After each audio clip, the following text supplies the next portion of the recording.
కర్మ hits back. MLC కవిత సంచలన tweet. ఏం పెట్టారు కవిత గారు? ఎప్పుడు పెట్టిండంటే ఇది మన ఎలక్షన్లు అయినాక, కాంగ్రెస్ గెలిచినాక కర్మ హిట్స్ బ్యాక్ అని చెప్పి కవిత గారు ట్వీట్ చేసిండంట. మరి అది ఎవరిని ఉద్దేశించి పెట్టిండ్రు ఏందనేది తెలియదు. పెడితే అసలు నిజంగా డైరెక్ట్ పెట్టేసి జనాలు కూడా ఏమంతా అనుకుంటలేరు కవిత గారు. జనాలందరికీ కూడా అర్థమైపోయింది బీఆర్ఎస్ పార్టీలో ఉన్న నాయకులు ఎట్లాంటి వాళ్ళో ఏందో అనేది. సో మీరు ఎవరిని అంటున్నారు ఏందనేది కూడా వాళ్ళకి అర్థం అయిపోయి ఉంటుంది. కానీ డైరెక్ట్గా పెడితే ఇంకొంచెం రాజకీయాలలో కొంచెం ఫైర్ ఉంటుండే. కర్మ హిట్స్ బ్యాక్, ఎమ్మెల్సీ కవిత సంచలన ట్వీట్.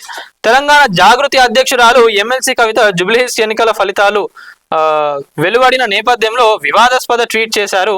మరోసారి వార్తల్లో నిలిచారు. ఎక్స్ వేదికగా తన ఎక్స్ అకౌంట్ లో కర్మ అనుభవించాల్సిందే అని ట్వీట్ చేశారు. ప్రస్తుతం కవిత చేసిన ట్వీట్ రాష్ట్ర రాజకీయాలలో హాట్ టాపిక్ గా మారింది. ఎమ్మెల్సీ కవిత ఎవరిని ఉద్దేశించి ఈ ట్వీట్ చేశారు? ఆ ట్వీట్ వెనుక అంతర్యం ఏమిటి?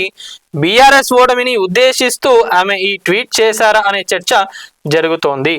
ఇది ఆల్మోస్ట్, ఎందుకంటే కవిత గారు అఫీషియల్గా ఏం పేర్లు బయట పెట్టలేదు కాబట్టి మనం కూడా మాట్లాడుకోవాల్సింది లేదు. కానీ జనాలు ఏమనుకుంటున్నారు ఏందనేది ప్రతి ఒక్కరూ మీరు మీ కామెంట్లో పెట్టండి. కవిత గారు ఈ ట్వీట్ ఎవరిని ఉద్దేశించి పెట్టిండ్రు అని మీరు అనుకుంటున్నారు ప్రతి ఒక్కరు కూడా మీరు మీ కామెంట్లో పెట్టండి. వీడియో చూస్తున్న వాళ్ళు ఎవరైతే ఉన్నారో ప్రతి ఒక్కరు వీడియోని లైక్ చేయండి, షేర్ చేయండి, ఛానల్ని సబ్స్క్రైబ్ చేసుకోండి.